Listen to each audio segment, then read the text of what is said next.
নমস্কার, welcome to পুতুল ভান্ডারিস kitchen. পটল খেয়ে খেয়ে নিশ্চয়ই এখন সবারই একঘেয়েমি লাগছে।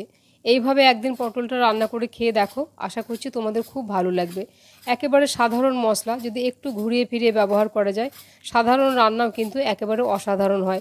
তেমনই আজকের এই পটলের সম্পূর্ণ নিরামিষ রান্নাটা দেখার পর ভালো লাগলে প্লিজ একটা লাইক, শেয়ার, কমেন্ট করবে। আর আমার চ্যানেলটিকে সাবস্ক্রাইব করে নেওয়ারও অনুরোধ জানালাম। দেখো, কথা বলতে বলতেই পটলের আঁশগুলোকে আমি এইভাবে পাতলা খোসাটাকে ছুরি দিয়ে এইভাবে আমি চেঁচে নিয়েছি। আর মুখগুলো একটু করে কেটে বাদ দিয়ে দিয়েছি। প্রত্যেকটা পটলকে এভাবে আমি চেঁচে নিচ্ছি। আমি এখানে 6টা পটল নিয়েছি। এটা ওজন আমার 250 গ্রাম পটল ছিল। পটলগুলোকে চেঁচে নেওয়ার পরে খুব পরিষ্কার করে ধুয়ে জলটা একেবারে আমি পরিষ্কার করে মুছে নিয়েছি। এর মধ্যে কোনো রকম আর জল রাখিনি। এখন এরকম একটা সরু গ্রেটারে করে পটলগুলো আমি গ্রেট করে নিচ্ছি।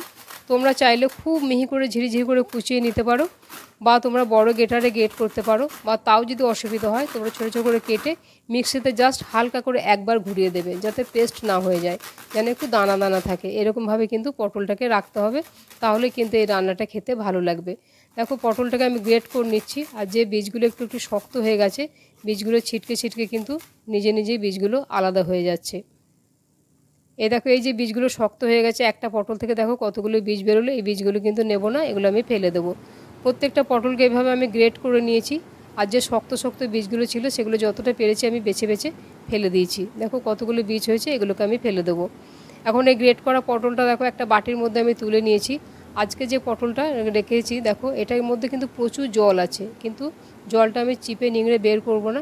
এই জল সমেত পটলটা আজকে আমি রান্না করব। তাহলে দেখো, এতে আমি আর কি কি উপকরণ দিচ্ছি। সামান্য একটু ছানা ছিল আমার।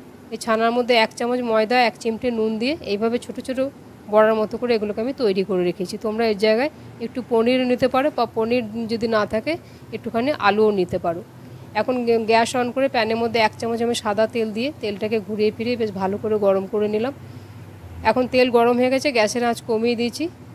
যে আমি ছানার বলগুলো তৈরি করে রেখেছিলাম সেগুলো আমি দিয়ে দিচ্ছি। গ্যাসের আঁচটা কমিয়ে রাখতে হবে, তাহলে এগুলো কিন্তু খুব তাড়াতাড়ি পুড়ে যাবে। খুব হালকা করে একবার এগুলোকে ভেজে নেব, খুব বেশি কিন্তু ভাজবো না, তাহলে এগুলো শক্ত হয়ে যাবে। এইভাবে প্যানটা ধরে একটু ঝাঁকিয়ে দিয়ে হালকা হালকা দেখো কালার হয়ে এসছে। 1 থেকে 1.5 মিনিটের মধ্যে এগুলো কিন্তু আমি প্যান থেকে তুলে নেব।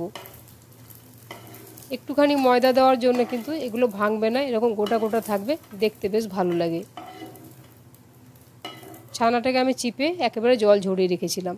দেখো, এইভাবে হালকা করে ভেজে নিয়েছি। আর তেল দেবো না, ওই তেলের মধ্যে সামান্য একটু গোটা জিরে দিয়ে দিলাম। গোটা জিরেটাকে একটু নাড়াচাড়া করে ফোড়নটাকে তৈরি করে নিলাম। এখন সেই গ্রেট করে রাখা পটলটা দিয়ে দিচ্ছি।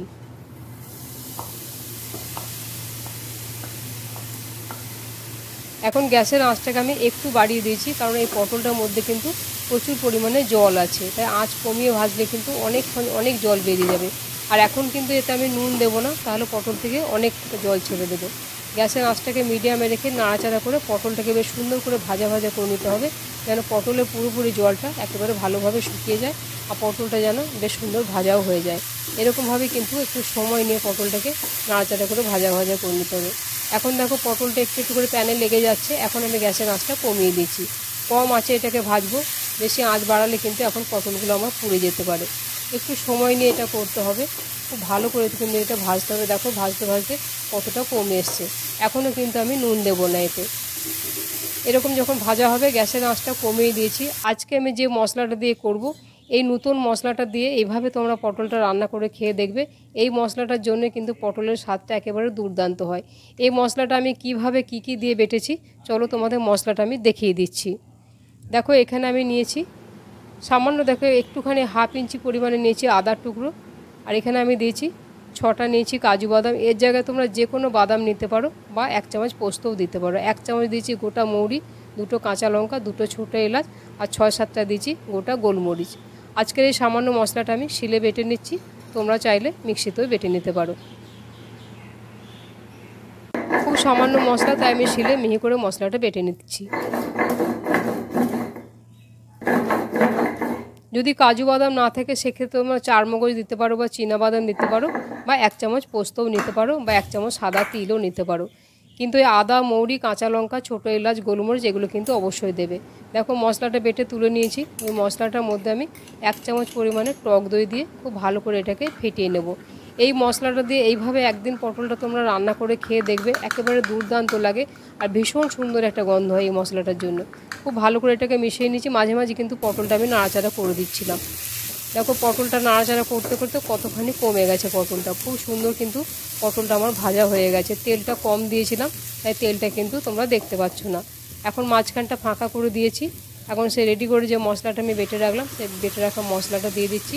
তোমরা চাইলে একটু বেশি তেলেও রান্নাটা করতে পারো। সামান্য একটু মশলা বাটি ধুয়ে জলটা দিয়ে দিলাম। গ্যাসের আঁচটা কিন্তু এখন কমিয়ে রাখবো। এখন আমি পরিমাণ মতো নুন দিয়ে দিচ্ছি। আর যেহেতু এটাতে কাজু বাদাম দেওয়া আছে, টক দই দেওয়া আছে, এখন আঁচ কমিয়ে কিন্তু এটাকে কন্টিনিউ নাড়াচাড়া করতে হবে, তা নাহলে কিন্তু তলায় বসে যেতে পারে, কেন এতে বাদাম দেওয়া আছে। খুব ভালো করে এটাকে কষাতে হবে মশলাটা। এই যে আদা মৌরি আর এলাচ দিয়ে বেটেছি, এত সুন্দর একটা গন্ধ বেরোচ্ছে। তোমরা যখন রান্নাটা করবে তখন বুঝতে পারবে, পুরো রান্নাঘরটা একেবারে দুর্দান্ত সুন্দর একটা গন্ধ বেরোয়।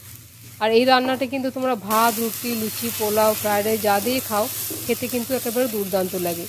সামান্য মশলা দেখলে একটু ঘুরিয়ে ফিরিয়ে ব্যবহার করলে কিন্তু সাধারণ রান্নার একেবারে অসাধারণ হয়। দেখো খুব ভালো করে এরকমভাবে কষিয়ে নিয়েছি, প্যান থেকে পুরো উঠে গেছে। এই রান্নাটা কিন্তু খুব বেশি ঝোল হবে না, তাই পরিমাণ মতো আমি 1 কাপ আমি গরম জল দিচ্ছি। অবশ্যই কিন্তু গরম জল দেবে। গরম জল দেওয়ার পরে এটাকে খুব ভালো করে একবার নাড়াচাড়া করছি। গ্যাসের আঁচটা এখন আমি আর বাড়াবো না, একেবারে কমিয়ে রেখে দিয়েছি।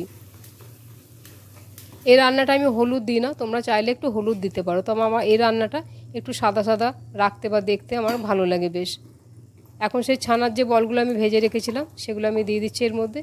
একটু ময়দা দিয়ে ভেজেছি, তাহলে এগুলো দেখতেও সুন্দর লাগে আর রান্না করার পরে কিন্তু ভেঙে যায় না এবং গোটা গোটা থাকে। নিরামিষ রান্না একটু চিনি দিলে ভালো হয়, আমি 1 চামচ চিনি দিয়ে দিলাম। ঝাল মিষ্টিটা তোমরা তোমাদের পছন্দ মতো দেবে, তবে এই রান্নাটা কিন্তু খুব বেশি ঝাল হলে ভালো হয় না। সুন্দর করে এটাকে নাড়াচাড়া করে দিচ্ছি, গ্যাসের আঁচ কমিয়ে দিচ্ছি। এখন এটাকে আমি ঢাকা দিয়ে 4 থেকে 5 মিনিটের জন্য রান্নাটা হতে দেব। প্রায় 5-6 মিনিট পরে আমি ঢাকাটা খুলে দেখছি জলটা যেন ভালো করে শুকিয়ে যায়। খুব বেশি শুকনোও করব না আর খুব বেশি পাতলাও হবে না, এরকমভাবেই জলটা রাখতে হবে। এখন নাড়াচাড়া করে দিচ্ছি, জলটা বেশ আমার শুকিয়ে গেছে। এর থেকে কিন্তু আর খুব বেশি জলটা আমি শুকোবো না, এরকমই জলটা রাখবো। এরকম গ্রেভি থাকলে কিন্তু সব কিছুর সাথে খেতে ভালো লাগে। ভালোভাবে নাড়াচাড়া করে দিচ্ছি। এখন নামাবার আগে দিতে হবে তোমাদের 1 চামচ গাওয়া ঘি। এই গাওয়া ঘিটা দিলে কিন্তু এই রান্নাটা একেবারে দুর্দান্ত লাগে। ঘি আর মৌরির গন্ধটা একেবারে দুর্দান্ত লাগে। খুব ভালো করে ঘিটা দেওয়ার পরে নাড়াচাড়া করছি। আজকের এই সম্পূর্ণ নিরামিষ পটলের নতুন রেসিপিটা তোমাদের কেমন লাগলো আমাকে একটা কমেন্ট করে জানাবে।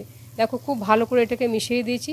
আর দেখো এই যে ছানার বড়াগুলো যে করেছিলাম, একটু ময়দা দেওয়ার জন্য কিন্তু এগুলো ভাঙেনি, দেখতেও বেশ ভালো লাগছে।